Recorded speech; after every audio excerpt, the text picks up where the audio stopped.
ফিলিস্তিনের গাজায় কোনো অবশ করার ওষুধ ছাড়াই অন্তঃসত্ত্বা মায়েদের সিজারিয়ান অস্ত্রোপচার করা হচ্ছে।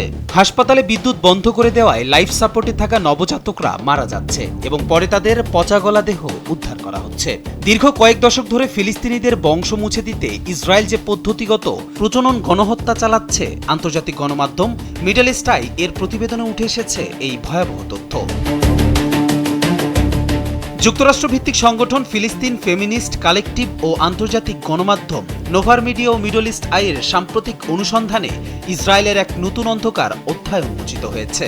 এ প্রিডেটরি স্টেট বা একটি শিকারী রাষ্ট্র শীর্ষক ১৮৮ পৃষ্ঠার প্রতিবেদনে জানা যায়, জয়া স্যানিটারি ন্যাপকিনে ৪০ টাকা সাশ্রয়, এখন মাত্র ১৬০ টাকা। ২০২৩ সালের অক্টোবর থেকে ইসরায়েলি হামলায় ২১,০০০-এরও বেশি ফিলিস্তিনি শিশু নিহত হয়েছে। ধ্বংসস্তূপের নিচে নিখোঁজ রয়েছে আরও ৫,০০০-এর বেশি শিশু। ইসরায়েলি বাহিনী পরিকল্পিতভাবে গাজার প্রসূতি ওয়ার্ড ও আইভিএফ ফার্টিলিটি ক্লিনিক এবং নবজাতক নিবিড় পরিচর্যা কেন্দ্রগুলো গুড়িয়ে দিয়েছে।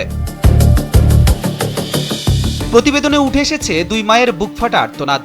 ১০ বছর চিকিৎসার পর যমজ সন্তানের মা হওয়া রানিয়া আবু আনজা ২০২৪ সালের মার্চে বিমান হামলায় তার দুই শিশু ও স্বামীকে হারান। অন্য মা জোমানা আরাফা যমজ সন্তান প্রসবের মাত্র ২ দিনের মাথায় ইসরায়েলের ঘোষিত নিরাপদ জোনে বিমান হামলায় সন্তানদের সহ নিহত হন।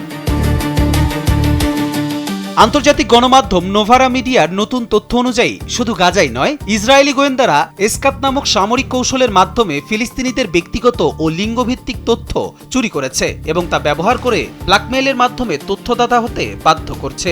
জাতিসংঘের বিশেষ প্রতিনিধি ফ্রান্সেস্কা আলবানিস এই প্রতিবেদনকে একটি সুপরিকল্পিত ব্যবস্থার বিরুদ্ধে শক্ত অভিযোগপত্র হিসেবে বর্ণনা করেছেন, যা ফিলিস্তিনিদের বংশ, পরিবার ও অস্তিত্বকে চিরতরে নিশ্চিহ্ন করতে কাজ করছে।